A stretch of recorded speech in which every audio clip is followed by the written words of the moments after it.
First of all, man, I'm going to say good morning. And my condolences to the families that lost a loved one at the concert, the Travis Scott Astro out in Houston. It's a very, very unfortunate situation that happened. But what I want to speak on is that this is not the first time something like this has happened. And I'm trying to understand why it's such a big wow factor this time. And I'm not going to bring up race in it. I'm not going to be gender biased. I'm just asking the question, and maybe you guys can help me out. What's the big issue with this particular incident? Like, it's very, very unfortunate. You know what I'm saying? That these young kids lost their lives. It's very, very, very unfortunate. And if we all can take it back, we will take it back to have these kids back with their families. But the question still has to be asked from my perspective. Like, why is it just this concert? Any other concert you go into all over the world, all over the country, is fighting, is shooting, is violence, is drug use. There's a lot of things. Maybe you may hear about it and maybe you won't. But it won't be this big push as making world news. You know? Like, this made NBC, ABC, CNN. Like, have you ever seen a rock and roll concert? Have you ever been to one of those Metallicas or Guns N' Roses? Could you imagine the violence that went on at that concert that nobody never reported? Have you ever watched or attended a Michael Jackson concert and see the kids falling out and everybody just all over the place? The ambulance and the paramedics trying to get the people from falling out, and they carry them, they body surfing them, meaning that they're picking them up over their heads and pushing them to the front, dropping them off right there by the stage so the paramedics can get them. But guess what? The show never stopped. But nobody never asks why Michael Jackson never stopped his show. Nobody never asks why Beyonce never stopped her show if this was going on. And you have all these different scenarios coming out saying, oh, somebody was sticking me with needles and then I passed out. And then, like, and the reason why I say I wouldn't use race in this situation, because from all the videos I look at, it was damn near every ethnicity. It was Hispanic, it was blacks, it was whites, it was a mixture of everybody in there. So one has to ask, you know, when you cut on the TV, that's all you hear. You cut on the radio, that's all you hear. Like, why beat a dead horse? You know? As soon as this happened, maybe about 15 hours or 17 hours later, the first thing pop up on all your social media, Facebook, Instagram, is lawyers. If a loved one or you've been hurt in the Astro concert, contact us. It's all about $1. Everybody wants to be the first one to say, we gonna do this for the radio stations. All that help ratings, man. Because they want to be the first one to say, look what we did. That's why you should listen to us. Now, that's why you should use our businesses or anything that's affiliated with us. It just goes to show you how a lot of the times it ain't the tragedy that's the saddest part, which is nothing is worse than death. Don't get me wrong. But the after effect of the compensation of the let's see what I can get out of this situation type thing. Now, it wasn't this man's fault that kids end up getting trampled or kids end up dying because of overdose or heart attacks. It's not. How could you blame this man? He's an entertainer. He don't have a direct emotional bond with every individual that come to his concert. Now, could you sue the arena? Yes. Could you sue the promoters? Yes. Could you sue the security? Yes. There's a lot of other people you can sue. But you can't sue the entertainer directly. If an entertainer goes to a club and has a concert, somebody get killed outside of that concert in the parking lot, they don't sue the entertainer, they sue the club. So all this, they suing Drake, they suing Travis Scott, all before. That's why I say people love you until they don't love you, you know? All before it was Travis Scott was the spokesperson of Houston. With the McDonald's sponsorship, getting hamburgers, doing a lot for Houston, and putting Houston on the map in a lot of different ways to generate income and money and revenue for the city. Now, Travis Scott is an outcast. He's a bad person. We don't like him no more.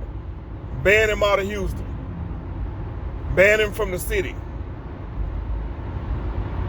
So I tell you guys, man, that fake love, take it for what it's worth.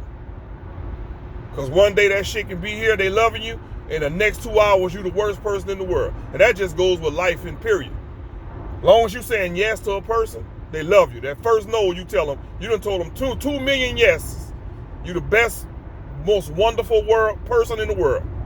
That one no out of 2,000 times, you turn into a monster. That's very unfortunate, but it's life. That's just the cost we dealt. You know? But once again, look, man, my condolences all to these families, man, because I know it's a hard time, man. It's a hard time. You're trying to find out what's going on. You're trying to find out what happened. Now, I'm not going to speculate. There's a lot of things that could have been involved into where this occurred. Who am I to say what I think it is? Like I said, I can speculate, but I think that's being disrespectful. So I'm just gonna say rest in peace. But I'm just seeing what is the big push. Like everything you see, man, everywhere you turn, every time you go on social media, is this. It's the same thing. This didn't happen before. This has happened before in America. You've had stages collapsed. You done had stampedes many times on many different occasions for many different concerts and social gatherings. So why now? Why the big push now? Why the big, oh my God, this is awful, which it is, but you're taking it like this never happened before. You know? Like you never witnessed this before. You probably haven't witnessed it in person, but you've heard of it. You've read about it. You've seen it. And I understand that seeing and being there is something different, but why we keep going at it the same way? Okay, we understand that this was a tragic event. We understand that this was unfortunate for the ones who lost their lives. But you're going to keep pushing the same story over and over and over and over and over. You're not even coming out with no new information. You just keep saying the same thing that we already know. We know that kids lost their lives. Nobody's saying why. Nobody's saying exactly what happened. Nobody's saying what caused the heart attacks. Nobody's saying anything. You just keep saying the same thing over and over. Oh, this happened at Houston. This happened in Houston. This is this and this and this. Come on, man. Let's get to the bottom of it. And therefore, let this be a learning experience, because a lot of times, and it's unfortunate that casualties have to take place before we learn something. Sometimes things have to go wrong before we can do them right. And we've seen that with hurricanes. We've seen that with flooding. We've seen that a many different times to know that sometimes people lose their lives in order for us to know better and do better. That's just life. That's just something we have to live with. You know, as people lose their lives in car accidents, you find out what happened, okay, you build a car better. There's always going to be a casualty before there's an actually plan or a solution for these things are not happening again. But let's not just keep drilling this in the hole, man. Let's not keep doing that. Another thing I want to speak on, this is off topic, and I'm going to let y'all go, man, because I done been on here too long anyway. See all this racism in the NFL? All this racism going on. If you look at the Las Vegas Raiders, when John Gruden was the head coach, saying all this derogatory, racist, mean, evil stuff, not against just blacks, against a couple ethnicities. It was over 2,000 emails that was sent from that time frame. Do you really think that he was the only person that was speaking in these terms? You think he was the only person speaking in this fascist way? Nah, he just was the scapegoat. But what pissed me off, I'm gonna tell you what pissed me off the most. Las Vegas Raiders, okay, they fired John Gruden. Okay, whoop-de-dee-whoop, you got one. Now, what they do, like everybody, it's almost like saying, oh, I'm not racist, I have a black friend. The first thing they do for damage control is reach out to some type of black organization. And that organization was Grambling State University. Now I'm going to tell you why I speak on this. We have to learn as a people to stop selling out, man. These people ain't give a damn about your college before this racist statement and this firing of this coach. Now all of a sudden, they reach out to HBCU college to come do a goddamn halftime show at the NFL game. That was your chance to say right there, nah, we not messing with that. You're not going to use me. But like I say, everybody got a price. Everybody have a price. It's just if you catch them at that right vulnerable time, they gonna break.